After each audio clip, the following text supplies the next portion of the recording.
amigos, bem-vindos a mais um vídeo da série Descomplicando a Kabbalah.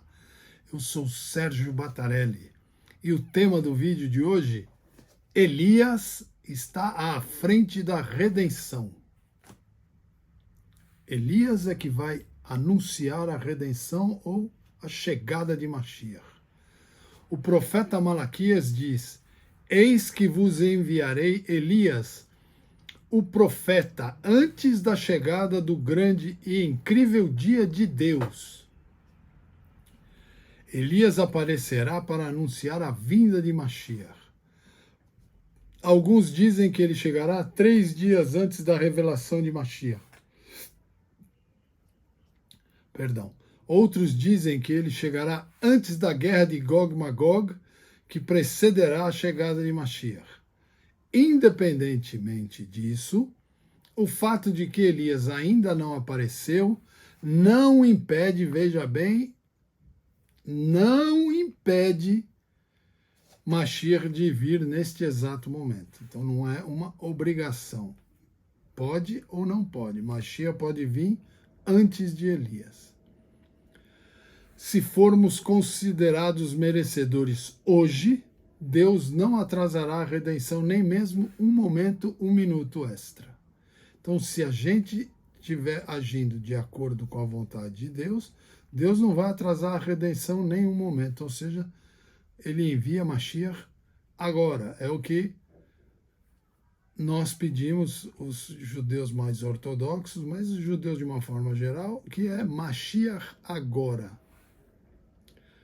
Elias também servirá a várias outras funções importantes. Primeiro, o fato de Elias ainda não ter aparecido não impede Mashiach de vir nesse exato momento. Como eu falei antes, ele trará paz ao mundo. Mashiach, Ben Davi, vai trazer paz ao mundo. Ele vai corrigir o comportamento de Israel, fazendo com que se arrependam e voltem para Deus. Ele ordenará rabinos, um pré-requisito necessário para o restabelecimento do Sinédrio, o Supremo Tribunal Rabínico.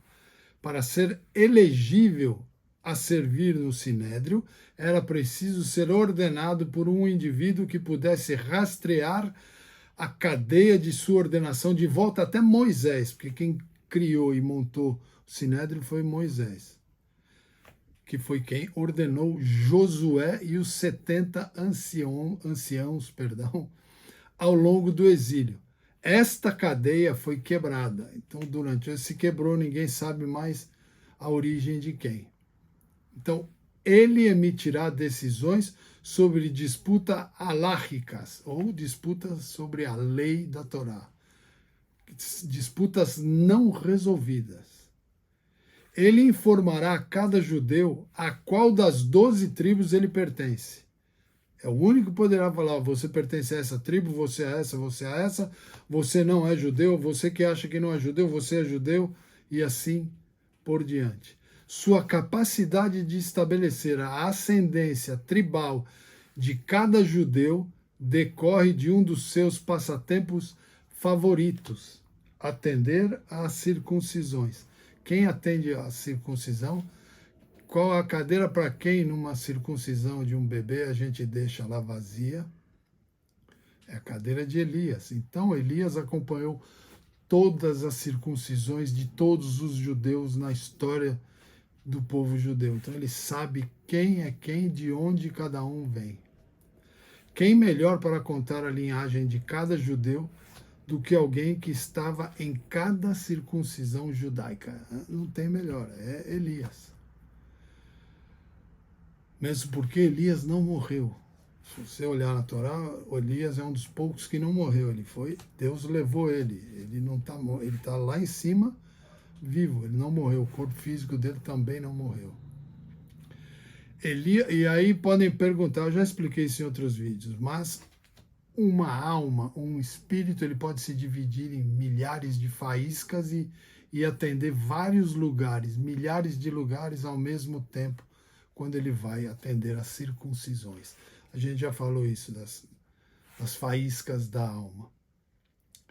Elias anunciará a redenção futura, pois ele personifica a essência da era messiânica. A essência da era messiânica é personificada por Elias. O culminar do refinamento e elevação deste mundo físico que estamos realizando ao longo de milênios de exílio. Estamos há milênios no exílio. Uma análise de Elias explicará por que, de todos os profetas e sábios, especialmente ele foi escolhido para ser o portador das maiores novas de todos os tempos. Para entender melhor Elias, vamos justapô-lo contra Moisés, nosso primeiro redentor. Então vamos comparar Moisés e Elias e entender por que Elias tem esse privilégio e não Moisés. A relação ao nascimento de Moisés, a Torá nos diz que a mãe dele, Jochebed, viu que ele era bom. Ele, Moshe, Moisés. Nossos sábios explicam que ela percebeu que com o nascimento de Moisés, toda a casa estava cheia de luz.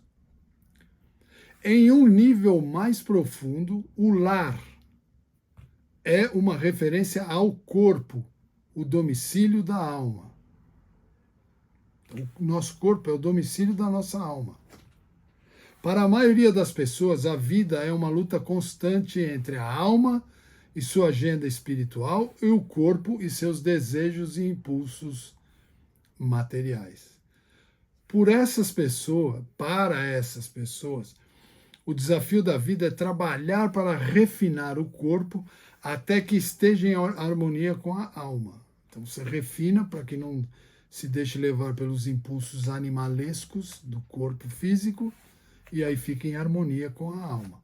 O período de gestação da mãe de Elias, quanto tempo ela gestou o Elias no útero, foram 12 meses. É isso que você ouviu, não 9, 12 meses.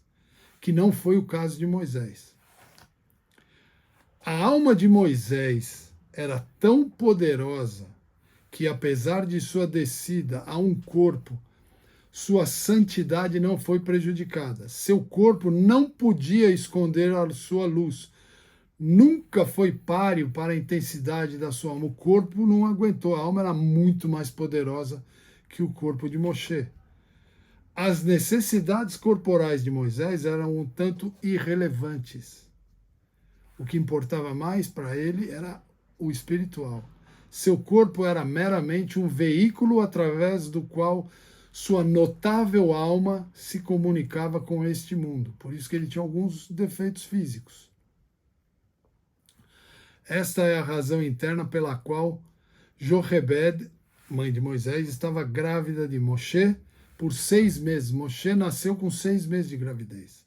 Seu corpo nunca foi totalmente desenvolvido. Apenas a alma era de primordial importância. Então, o corpo de Moshe não está... A alma, sim, a alma a gente não discute. É elevadíssima, a alma mais elevada que teve e que terá. Que teve, que tem e que terá. Apenas a alma era primordial, não o corpo. Então, diferente de Elias, vamos explicar Elias. Já Elias, nossos sábios nos dizem que o período de gestação da mãe de Elias foi de 12 meses completos. Na verdade, seu corpo estava totalmente desenvolvido, talvez um pouco super desenvolvido, e se apresentou um inimigo formidável para sua alma e para sua agenda sagrada.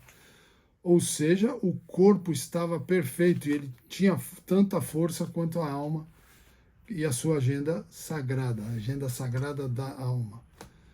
Ao longo de toda a sua vida, Elias foi forçado a lutar para alcançar um estado de espiritualidade e refinamento, porque o corpo estava tão bem formado, super formado, maduro, que ele brigava entre o espírito e o material, a alma divina e a alma animal. E ele vivia numa batalha para fazer esse refinamento físico.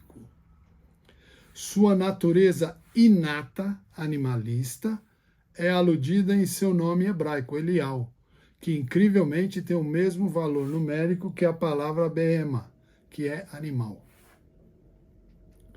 No entanto, Elias não foi dissuadido pela magnitude do desafio. Ele persistiu, ele não desistiu e falou, tá bom, então vou me entregar aqui aos desejos carnais, aos desejos mundanos. Não, ele persistiu na busca de refinamento e conseguiu refinar-se a si mesmo. Ele conseguiu refinar o corpo dele e equilibrar a alma. Na medida em que seu corpo se tornou suficientemente purificado e espiritual, ele foi purificado espiritualmente, então o corpo era puro e espiritual, foi capaz de ascender como está para os mundos espirituais. Por isso que ele subiu direto para os mundos espirituais, porque ele refinou o corpo. O corpo tinha o mesmo nível da alma. Mesmo Moisés, o grande Moisés, o grande Moshe Avinu, Moshe nosso pai, foi incapaz de realizar esse feito. Nem Moshe conseguiu. Porque o refinamento do corpo de Moshe nunca foi seu objetivo. Moshe estava focado no refinamento espiritual. Então Elias ganhou esse dom de vir anunciar a redenção para nós, porque o corpo dele não morreu, o corpo dele está lá em cima, junto com o espírito, lá no Gan Eden superior, junto com Hashem. E eu vou ficando por aqui. Um grande abraço, fiquem com Deus e até o próximo vídeo.